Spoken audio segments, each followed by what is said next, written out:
Thank you for coming to our session on e-learning. This is going to be a panel in which we will have several experienced professors and researchers in the area of e-learning. I'm going to be doing a very brief presentation of them at the time that they start answering some of the questions, but they will present themselves. Many of you might already know some of them. So, to start the panel, I'm going to go with Macedonio Alanís González, who is from Tecnológico de Monterrey in the Monterrey campus. He's been teaching online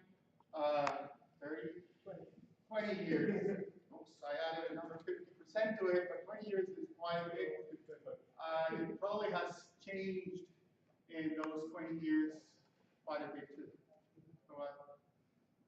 Well, thank you. I'll just take a minute to tell you a little bit about my institution, Monterrey. The Tecnológico de Monterrey is a private largest private institute in Mexico. We have 32 campuses all over the country, and ever since 1990, we've been worried about the community with all the other campuses. So we started initially in 1991 with satellite feed. So I had students watching a 3-hour satellite class. And that's been evolving. So today we have students all over Latin America. I teach my e-commerce class to 500 students all over Mexico. We have a dual degree program with Carnegie Mellon where students take 50% of their classes with us, 50% of the classes with professors from CMU, and they are students from all over Latin America. And my e-government class goes to 1,000 specialists in 9 countries. So things have changed. At the beginning, it was just somebody sitting in front of a camera for 3 hours. Today it's show business. We do clips, we do commercials, we do a lot. We have different formats, and we have a format for graduate students, we have a format for professionals, and a format for undergrads. We have learned a lot in the process, and the market has changed a lot. First of all, today, how do you define online education? And I'll try to bring some of the slides to make up. Okay, we've done a lot. Basically, online education, the very premise is that it's here to stay. There's nothing we can do to stop it. We're doing that. We will continue to do that, not only because it's cost effective, but it's a way of bringing specialized education to remote regions. It used to be that if you needed people from a small town to get specialized education, this person would have to travel to large city, and eventually the person would stay in the large city. So the initial idea of online education was to be able to let people develop on their own location and not lose talent towards larger cities. The second premise is that online education works. My students, I teach the same class online and face-to-face. My students get the same grades, and actually I get the same grade from them. I may get a little bit more grades for my online students. It looks like if they don't see me, they think I'm smarter or something. But it works out right. The other thing is, there are some interesting research questions. We need a lot of production. We'll do that later, but it's not a job that a professor can do alone. You need instructional designers, producers, video and audio specialists to do a real professional job here. We're competing against 12-year-olds that have a YouTube channel and get 1 million views. I mean, if we're lucky, we get 30 views. That's one from each one of our students. Otherwise, we just get 25. But we have to add some value to this thing. It's not just here's the book, here's the video of the professor explaining things. It has to be well produced. I want to kind of highlight one thing that I just heard. It's not just the professor. We need quite a bit of support. We need an instructional designer. We need what else? Okay, there's some pictures that we did. Okay. Let's see. There were some pictures there. But basically, you get a team of a professor, you get somebody to do the instructional design, you get somebody to do the video and other heads. Because basically, the professor is very good at his trade. I mean, I'm good at IT, or somebody's good at history or math, but they're not designers. They don't know how to do video. They don't know how to connect something or how to upload something into Blackboard.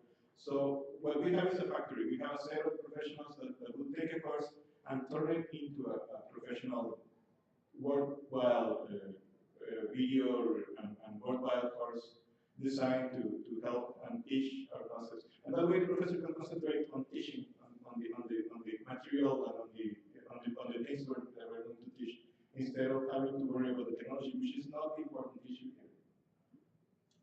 next question was, how can you, or how are you leveraging MOOCs?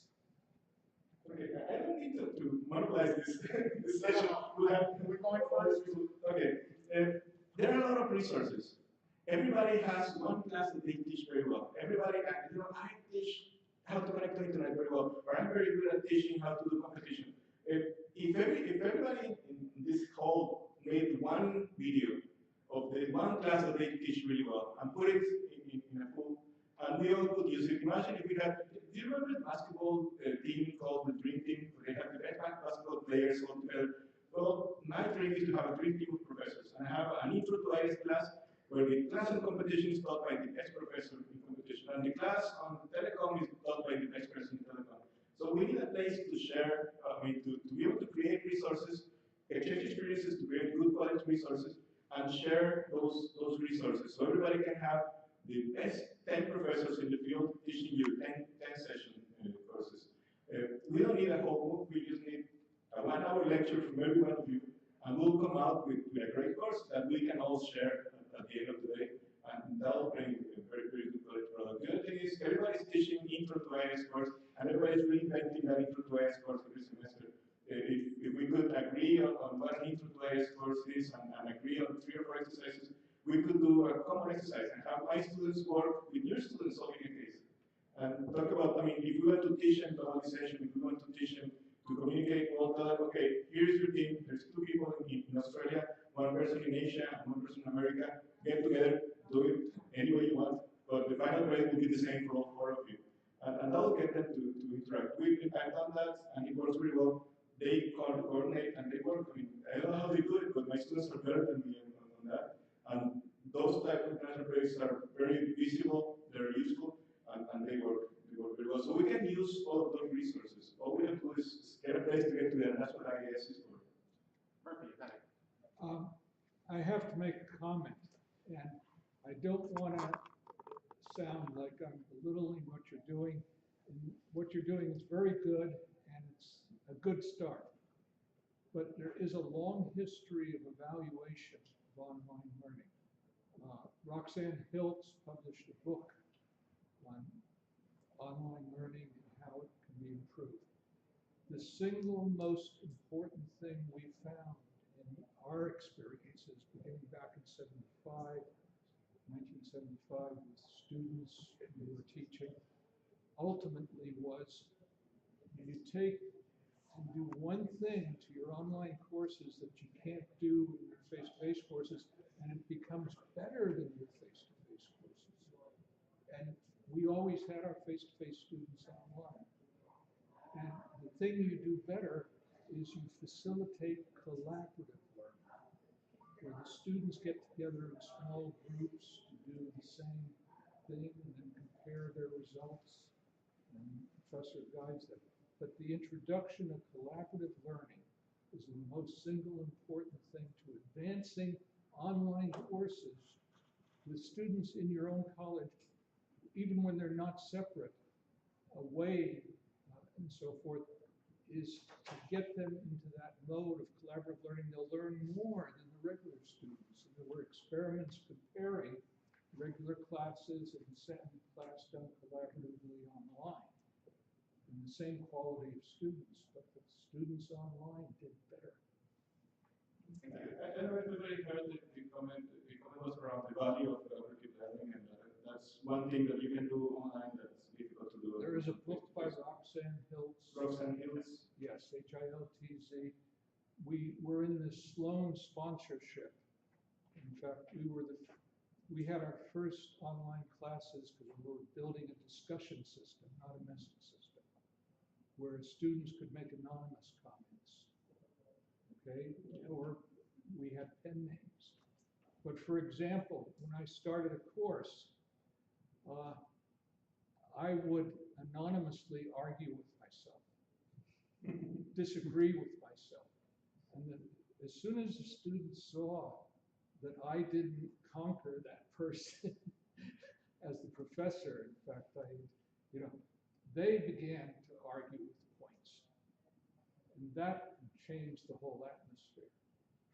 Just for one little capability, being able to put in things anonymously. And And I have an old paper that lists a whole slew of things you can do.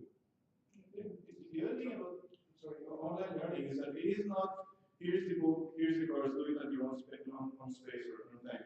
There is synchronous online learning where everybody's at the same class at the same time. There's semi-synchronous where we have like weekly assignments and everybody has to do that every week. It's not like do it at your own pace and we have the completely free type of format. We always taught completely asynchronous. We didn't care when the student came on. Yeah, but we have time limit on the discussions and we say, okay, this discussion goes on until Friday and then we'll Oh, close and that change sort of chapters. thing, yes. So, next one, preparation for your class. Do you need the same as when you're doing it face-to-face? Is the workload that you're doing the same as when you're face-to-face? No. It takes a semester. To do a good online course takes 1 semester preparation. And depends on depending on the format, it's as much as teaching, I mean, it's as much workload as teaching an extra class. But once you have it done, its maintenance is much easier. Once well, of course, we're in MIS, so we have to change materials every semester and the whole course every 2 years. But yeah, it takes a lot of preparation. For online satellite feeds, you have to do a full-fledged production. You have a script, and before doing a class, I know every 30 seconds what I'm going to be doing in class, like 11:36 to 11:37, slides 1, 2, and 4. But that's for online satellite. On semi-synchronous courses, you have to design the whole course before the first day of classes. So it takes a lot of work. But if you have the right setting and the right help, it can be done. Once it's done, maintaining a course is much simpler than creating a new one. Can you talk a little bit about your experience that you had with the public officers? There are two examples. The first one was this was of course sponsored by the World Bank and the President of Mexico. And we were able to produce a very high quality course, but this was face-to-face, I mean, the satellite feed live. So we were doing live broadcasts to 10 countries. It took a lot of technology for the live broadcast, but those people don't have time to think about the class after this. They only have 1 hour to think about the class. So we had to do it live or live feed, and it worked out very well. It was a course oriented at CIOs from different state and municipalities in countries in Latin America. It worked out very well. On the next one, that's an e-commerce class. I teach e-commerce to undergrads, especially finance and accounting majors. That one goes to 400 to 500 students. I get a lot of help for that one. I have one associate professor for every 100 students.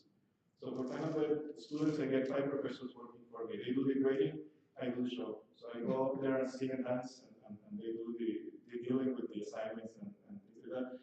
But it works out very well. They're undergrads, so they need a lot of hand-holding. This course is divided in weekly assignments, and every week they do a reading, an exam, a case, and they do a project during the course. And the last one is a dual degree program. When we started the program, it was an agreement with Carnegie Mellon. We had different formats for teaching online courses. Our format was pre-production, a lot of work. Carnegie Mellon's format was they put a camera on a classroom and they record the professor teaching live. Eventually they put more production, they have like 3 cameras and they do a little bit of post-production, but it's basically one professor teaching a regular class. We didn't know if students were going to like it. At the end, I mean, when we do the surveys, the students are very happy with our format, but they're very happy with Carnegie Mellon's format. Stanford University uses the same format. They just put the camera on a classroom. Of course, if you have somebody with a Nobel Prize, you can put a camera and watch whatever this person has to say, and people will buy it, of course. But if you don't have somebody with a Nobel Prize, you have to do a lot of pre-production and a lot of previous work. So there are different formats. Every audience needs a different format. You have to understand the audience, you have to understand the media. And that's the secret, or one of the secrets of online education. Thank you. Thank you. Now I'd like to present our next panelist, which is Jose Esteves. He's coming from IB Business School, or should I say ED Business School? Yeah. ED Business School, since it's in Madrid. Well, I think World News and Report has their online MBA program as the #1 for just the last 5 years. So somehow they should know something. I don't believe that much in rankings, but if they're there, let's use them. So, Jose? Well, good afternoon. As Carlos said, I come from IB Business School in Madrid. We are one of the top business schools in the world, and we offer the typical traditional MBA program, face-to-face. But 12 years ago, we decided to change it, and we decided to try with online learning. So we decided first to create a full online MBA program. It didn't work out so well, to be honest, in terms of MBA, so we moved to the blended program. And there you can see the rankings of my school. We are in the top 10 in the world, and top 5, top 1, depends on the list. That kind of sad. But in general, we are quite good, well positioned. Mainly we have a business school, we have university, we have MBAs, master programs, we have a PhD, and also we have a DBA. And just Carlos said, for the last 5 years, we have been the best business school in terms of online MBAs. So what I'm trying to show you today is to try to share with you our experience and what this has been our long journey, and I really welcome. Now we are going to see. So here, as you can see, all our programs, besides the face-to-face, they have a blended format. So we offer a huge portfolio of part-time programs, from the junior, which we call the global MBA, to the senior and executive MBAs. Also, we have a partnership with Brown University. It's a dual MBA program that combines typical business knowledge with arts and humanities. Also, it's a blend program. And finally, we have another one with Singapore Management University, which also is a blend program. I'm going to show you a couple of examples, and then we can discuss it. Here is the typical global MBA. As you can see, this is a combination of face-to-face periods with online periods. In the face-to-face, as you can see, you have 5 residential periods. We move from Madrid, we go to other parts of the world, but basically they have, after each term, we're going to say around 3 months, the students they meet, they have classes, but also they have networking activities and so on. So this is where we try also to engage them and doing the collaborative work. They meet in Madrid face-to-face, they then move online, they stay 3 months working online, now I'm going to explain how. Then they meet again at the end of the term, they interact for 2 weeks, etc., etc. And then they finish the graduation in Madrid. Before the graduation, they have what we call the international experience. Usually we bring them to one city around the world, and then they learn about businesses. As you can see, we have 2 parts. We have online synchronous sessions, which is video conference, 80 minutes, as I say there. And basically here, the typical session online with video conference, WebEx, etc. We have 2 times, because we have international students. We have around 105 countries in our campus. So we have the average, I think it was in the slide before, it's like 30 countries. And the average here is, can you go back? Yes, it's there. As you can see, the average is 32 years old. Just to tell you, the fees for this MBA are around $90,000 per year. That is the fee tuition that we have. And that doesn't include the travels and so on. That is for the students. It's only the tuition. By the way, this is Europe, not the United States, where normally education is far less expensive than what we're used to in the United States. Exactly. So, but we go to international standards, so that doesn't follow the European prices. So the second part is asynchronous. Yes, very good. And the synchronous forums, usually it starts on Monday or Tuesday and goes till Friday. It's open 24 hours per day. And basically we have certain rules. After many years trying, we discover that we need to impose certain rules in order to become more interactive and so on. So the maximum usually rules is 5 posts per week. There's some flexibility. It needs to be negotiated with the class and the professor. But don't forget, we're talking about the class which averages between 30 to 35 students. So each one of them posting 5 posts. And depending on the quality and the content, that's a lot of reading and so on. And as you can see, it goes from Monday to Friday. and basically the students just need to engage in the discussions. Now, if one very Can I just interrupt you one Yeah. How many of you are teaching online courses right now, have taught online courses? Okay, how many of you have a limit on the amount of participation the student is doing? Is your problem limiting them to participate, or is it to increase the participation? Okay, so it's quite interesting in my personal Increase opinion the to see that quality of Exactly, not the quantity. quality is more important than quantity. However, when quantity is 0 sometimes or 1, and we're trying to engage the students, we get into trouble. So I just want to know kind of how some of the techniques that they are using in here engage the students to a point in which you have to say, hey, wait a second, let's hear everybody, not just one individual, which is often not the problem. If you're totally asynchronous and you don't require anyone to be there at any specific time, the quality will improve nicely. With everyone being able to reflect on one another and anonymous entries or pen name entries possible, so one can criticize or not. Let me give some extra information. In our case, our grading, we follow the Gauss curve, and we follow the ACSB rules. So the minimum in terms of grading for class participation is between 20-25%. So the students, if they want to have a good final grade, they must participate. The other thing is how we evaluate participation. And as you said very well, we don't follow the rules of quantity, we follow the quality. But there's another problem here. In terms of online, since for example, we are using Blackboard, students can track how much time they are participating, where they are participating, and so on. So in fact, there's an intrinsic competition, because while in a face-to-face class, sometimes it's a question of the problem of the professor to check if the student participated or not. Here, automatically, and that is data analytics, the students see who is participating or not. If you don't appear in the forums, if you don't post, the whole class is going to notice.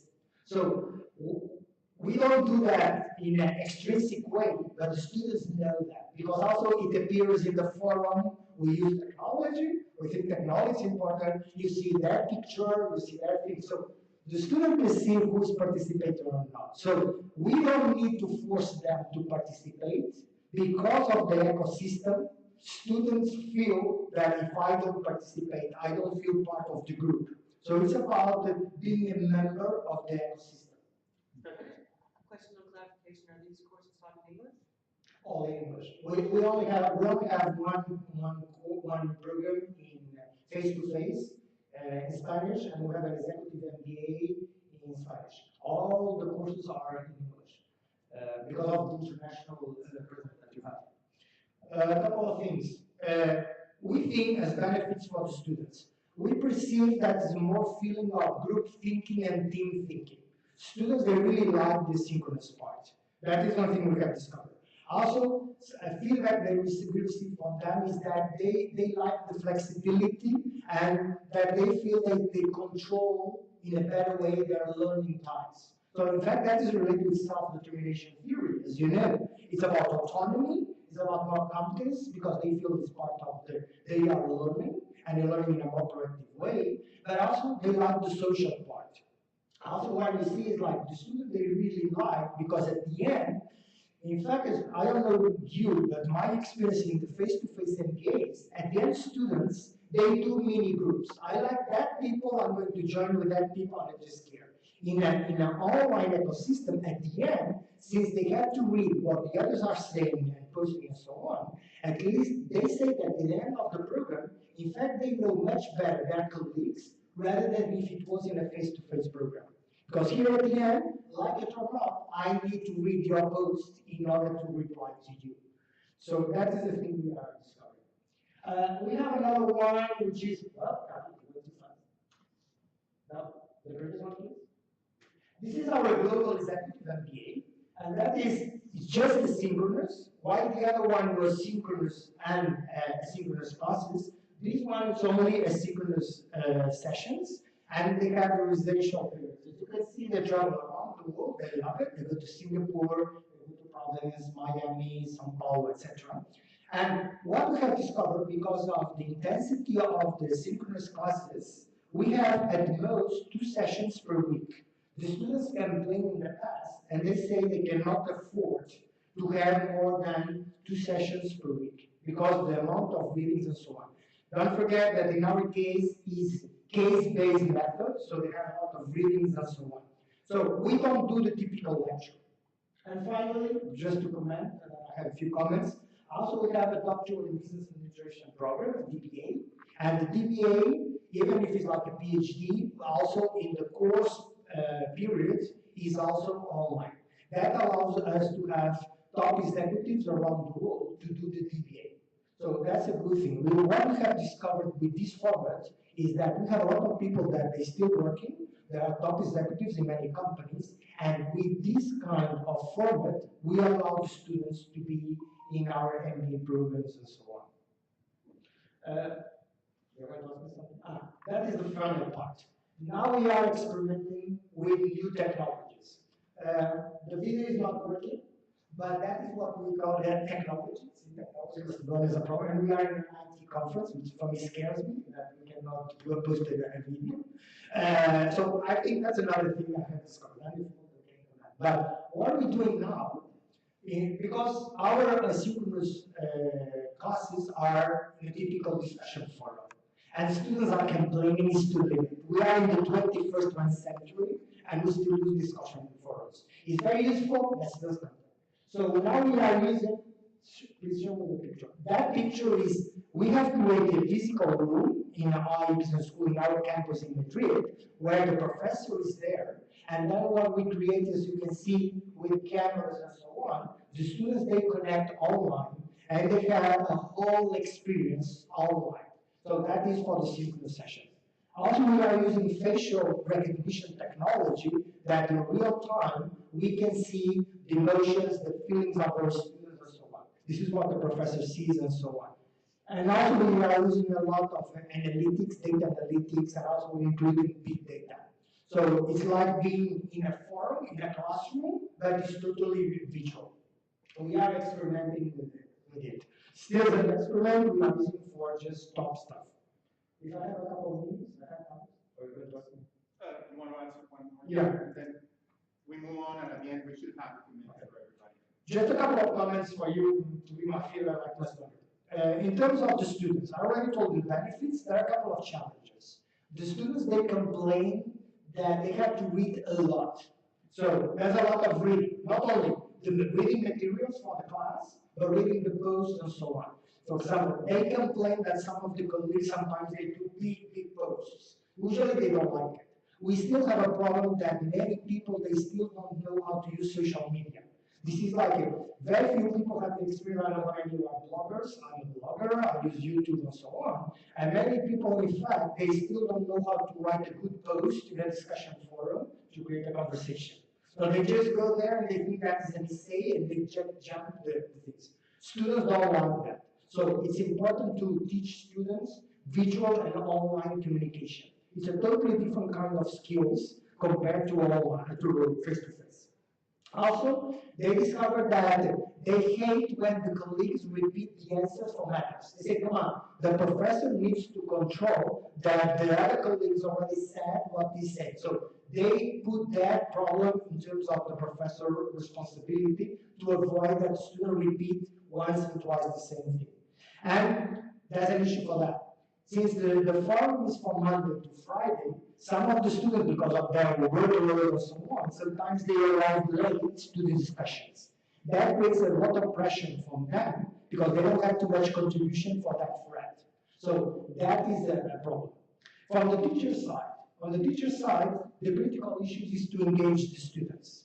We have discovered that usually the professors which are too academic, they don't work out in online. The professors that like lecture-based classes, they are a nightmare in terms of online. And usually we have to remove them from the online session if they don't work out. Students don't want lectures. They are top executives. You are the facilitator. So we need to convert your kind of skills. Also, what I have discovered is to inspire students with comments and not functional comments. And finally, two other things. Be careful about the time when you post, because these are only synchronous time. Some of our colleagues, what they do, the first day that they open the class, they always put all the friends for the rest of the week. Students don't like that, because they reply, so the first day you already did everything. So you need to create a new teaching plan, so it's not like the face-to-face, because it's not only the content, you need to distribute the content and the questions along the week. And finally, good multimedia material. It's like our students, they don't like the boring PowerPoint slides that sometimes we present here at AMCIS and so on, black and white, the font size, no one can read it, text-based. Students say, come on, the forum is text-based, your readings are text-based, and you are just putting text, so please avoid that. What they like is multimedia materials. So our school, we have invested like 25 million of euros just in multimedia materials. So we create a lot of videos, we create multimedia cases, podcasts, and so on. And finally, don't underestimate the time that students need to spend by reading your materials. They are doing the rest of other courses, not only ours. And one problem I see with some professors, their ego is so big that they think that the student must spend 90% of their time in their course. So you need to balance. So you need to be student-centric and not teacher-centric, which is a problem for some people. Thank you. Thank you very much. I also kind of want to comment that there are students on students. I mean, we do need to recognize that each of the schools receives a different group of students. Some which are quite busy, but are also very high-driven. And in some other schools, we have students who are quite busy and not that much driven. That makes a big difference on how we can engage them or what type of things we're going to be doing. Final 30 seconds. Macedonio said technology doesn't matter. Believe me, it does. Especially in our school where the student pay so expensive fees, they complain that our system is down, it takes a lot of time to upload and so on. So we need not in terms of the professor checking every part with you and criticize, you really need to have a good IT department to support the logistics. If that doesn't work out, don't go online. The worst thing you can do is having an online learning system that takes minutes to upload, download, and so on. So it's not about technology in that sense, it's about good technology infrastructure for that. And your school needs to invest a lot of money on that. It costs money. It's not just Google and all these lovely things for this kind of premium courses. I get 10 seconds on that one. Yeah. Of course, technology matters, it has to work. If it doesn't work, you cannot start. But once you solve the technology, you have other issues to solve. Okay. Thank you. Now we move to Juan Gómez Reynoso, who's also in Mexico. It's at the Autonomous University of Aguascalientes. I've never had the pleasure of being there, but when I look at it in map, it's a very, very large area. And I believe that you have students that you need to somehow get to them. So you do have much more of a need for this e-learning than maybe a school that is in Madrid. Well, good afternoon. I come from a university, which is a public university. So about 80% of 90% of our budget comes from the federal government.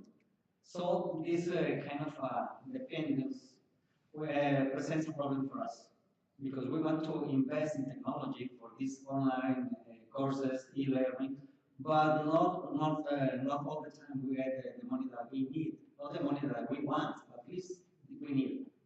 So about 20 years ago, our university started to grow very, very fast because in our state started to install new factories, big factories, for example, Nissan, Mercedes-Benz, and all these kind of factories, so they demanded new programs that they can develop people for them. So when this happened, we started to grow, but we don't have enough land to grow in the site that we were. So we started to create some small campuses around the state. But then came the problem. How can we communicate each other and also how can we can teach some of these courses to the others or the other sites. So we started to explore the e-learning part. But the big issue that we have is our university, every 3 years we have an election for our president. And the view of the president is the view of the university. If he thinks that the university doesn't need too much money for technology, we don't have any money.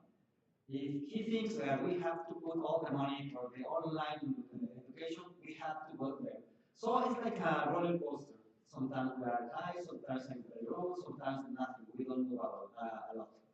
So about 6 years ago, a group of professors started to move this kind of learning, education. But most of these courses are teaching in asynchronous mode. The student has to go and complete the task and complete all the work. That's the thing that we started to work. But since we don't have a clear program or view or direction, it's like a small and isolated efforts. That's the main issue that we have in university. Like 2 years ago, we started to see, as you were saying, Professor, that it's very important the quality, not the quantity. And we discovered that the best part, that the best way that they can improve their learning is not only having online education, so make this with a combination of knowledge management. So we created a knowledge base that the students can access from previous experiences from students from few years back. So it's like we are trying to create knowledge above knowledge, helping each other and creating these communities of practice. Some students can interact with master students, graduate students in these special courses. We had the ability to allow a student to record a lecture on some topic that was unique to them, because we had a series of unique topics they could choose, and through a selection routine we had, and everyone would go out and write a report on that topic. And then they could make a verbal presentation and slides on the topic, which are available to all the other students. And this worked very well. And it didn't require any synchronicity, since everyone worked independently. And clearly, when we started this whole process, the women talked a lot more online. This foreign students, and at NJIT we have a lot of foreign students, 30 or 40% of our student body. They spent more time writing online, because they had time to first edit what they wanted to say, compose it, and then put it in the system. Make a big difference in participation. And finally, last semester, we added some social media to this kind of tool. So the students can record something, put it on a YouTube channel, and share it with the rest of the class or the rest of the students in our university. Now, since this new approach, now we have students from the MBA, from the management programs, interacting with computer sciences, with information technology, with mathematics, creating this kind of very interesting way of learning. That's the last thing that we did, but it's only a very small and isolated effort that we are doing here. So do you think that all institutions should include online education? I think so, because there are people that cannot travel, don't have enough money to live in a university campus. Well, in the case of Mexico. So probably they live like a 1 hour and a half for traveling, which is not really easy. So they can use this online education. So that they don't have this kind of digital divide. People have access to everyone. Since education in Mexico is supposed to be free, which is not. Well, in public university, you will pay like probably $50 a month, which is the most expensive. But for example, the National Autonomous University of Mexico is 1 peso. one peso a semester, like 1 cent. This is free, but a lot of people cannot travel, even they do is tuition free. But still, expenses, living expenses are quite high in Mexico City, as an example. So I think e-learning or online education will be a very good way to deliver education to everyone. Every face-to-face course should be online, period. It's going to be a better course. And people who have to go travel for work, because we have working students who won't be there that week, they're going to catch up just online. Women, same way, with particularly when they're pregnant and other things where they wouldn't be able to go to a course. But any face-to-face course is better, more productive for the students when it's online as well as face-to-face. It is well designed, exactly. Well designed. If the professor knows what they're doing and they're keeping up on the new material, that's the important thing. It's the professor that's the key. Now, you mentioned intermediate funding was one of the problems, and you're pointing to, No. you mentioned before intermediate funding was one of the problems. What are the other kind of main issues to creating online courses? I think the main issue is policies. If the president thinks this is not important for us, it's not going to be important. So we have to, in our case, we have some kind of a similar structure, and medical university has departments and the university. If for example, our chair department wants to use online education, probably we are not going to have any support. But if our president says we have to do this, everyone is going to do it. Yeah. Yes, I mean, it strikes me when I hear Jose and Macedonio talking about investing in IT, 25 million euros and doing all that stuff, multimedia, have all these professors I run the show. I mean, that's fantastic, that's ideal. But what do you do if you don't have the money? And should you not pursue it? Or should you? Get a webcam, but I mean, One thing because is- you're not going to be able, like in the case of Antonio, I understand that he's not going to have a team behind him doing all this multimedia and this instructional design and everything that would be ideal for an online environment. So if I don't have that access and I'm the orchestra professor that has to do the instructional design, the multimedia, my own course, even probably put the course in my own server. I mean, should I or should I not pursue it? You should That's the thing we pursue do, actually. That's why, because that's a typical case of a lot more of reality in Mexico or Latin America It is. than it would be from Monterrey. The US too, I mean, that's far more than the entire university. Exactly. that's what I'm talking about, sharing resources. Like I can do a video and put it up in YouTube. Or if you want to, I mean, there are a million videos in YouTube talking about telecommunications. Find one that you like and bring Right, it. but a video probably is not a course. I know. You create your course and you use support materials. Let me reply to you. It's like this is like you go into Gucci and you say you want the bag from Zara. You know your customers. I'm talking about my own experience with my customers. Exactly. You can do it on the other way. Let me give an example. I have a video called Did You Know 2016 that I have almost 1 million of views. That I created myself, my own, is the most viewed video of IS ever. I'm very proud of it. And no one in our community tells them about it. And that was created by myself with PowerPoint.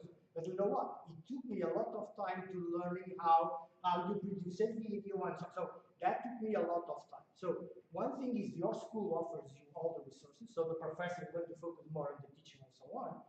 If you are not in the kind of school, probably you are going to be doing self-learning. You learn how to manage videos, YouTube, and you can do it. But what I'm trying to say is don't forget that there are different kinds of segments. Right. Segments of business schools, they pay a fortune, they demand very premium services. But probably you can do it in a more kind of novice level. Let me just Right. Let me tell you just a funny Objectives, the goals might be very different depending on your context. But let me tell you just a funny joke. Students in general, they like the more kind of novice videos rather than the too professional ones. We have discovered that. They like the more natural ones and so on, rather than sometimes the very artificial kind of Olympic Games videos and so on. Okay, once in a while it's good, but it seems too false for them. So since they are more in a kind of informal, collaborative environment, as you said, they really like that you are very interactive, very spontaneous, and all this kind of impulsive sometimes. But again, if you don't have the resources, there's a lot of resources to do. Create your own blog, your tool, your LinkedIn. But that's what some professors then complain in most of the schools don't have the resources of mine, is then they complain don't have time. The New York State, Sorry, so we can move on. yeah, New York, let me just mention, New York State University has 27 campuses. All of a sudden, as they've evolved with a lot of online learning, their best English department is on one little campus. They produce all the online courses and run them for all the other campuses. So you don't go to a local English course on your campus. You take the one online from this little campus. And they've spread out the investment to make superior departments at certain places.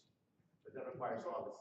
When you Yeah. have a face-to-face course that we want to move into online, what do you do? Well, in our case, well, you have to be very resourceful, and use your workforce, meaning your students, to help you to create the materials. I mean, social media can help you, but also your own students. For example, you gave these students some kind of special problem they have to solve. Then you can record and create all the materials that they can create, put it into the knowledge base. So that's one way that you can do it. For example, in one of the electronic design course, we did that with really, really good outcomes. For example, 1 year ago, at least 30% of the students failed this course. When we used this approach, only one student out of 54 failed the course because they were using the previous knowledge from the other students plus the knowledge they were creating by interacting and having access to this kind of materials. So it's like you have to have a very good imagination, a lot of work, hard work, and don't care about the time that you are going to use. And also you have to put some money from your pocket. Now, I need to move on really quickly. So, can online courses work for all type of knowledge? So I teach accounting and I teach strategy. I find it quite difficult for strategy.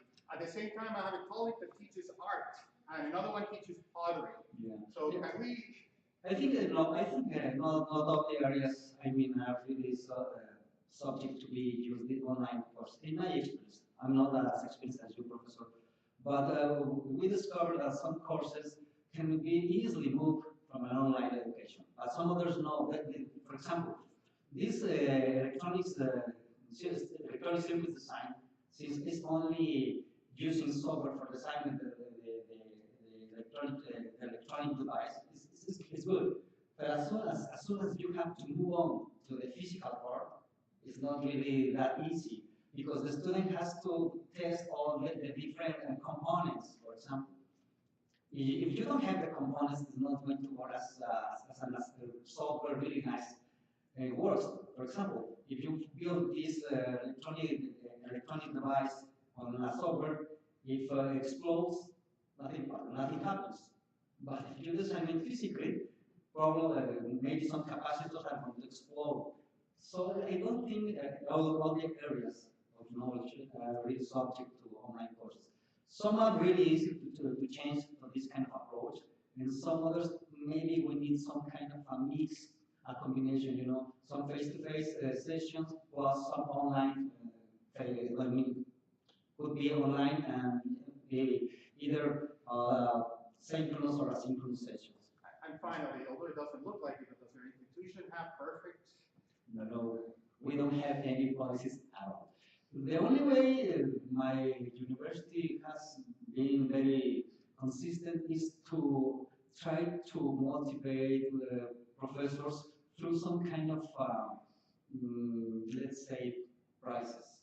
If you do this online education, I'm going to give you 10 points on your evaluation. But it's not required because, as I told you, the last 3 presidents don't really believe in the they have to invest a lot of money. And since we don't have a really good budget, so they move, they see to other side and don't like this kind of education. Thank you very much. And we're going to be moving to Dr. Indira Guzman, who's at a very different institution because you are online only, correct? Okay,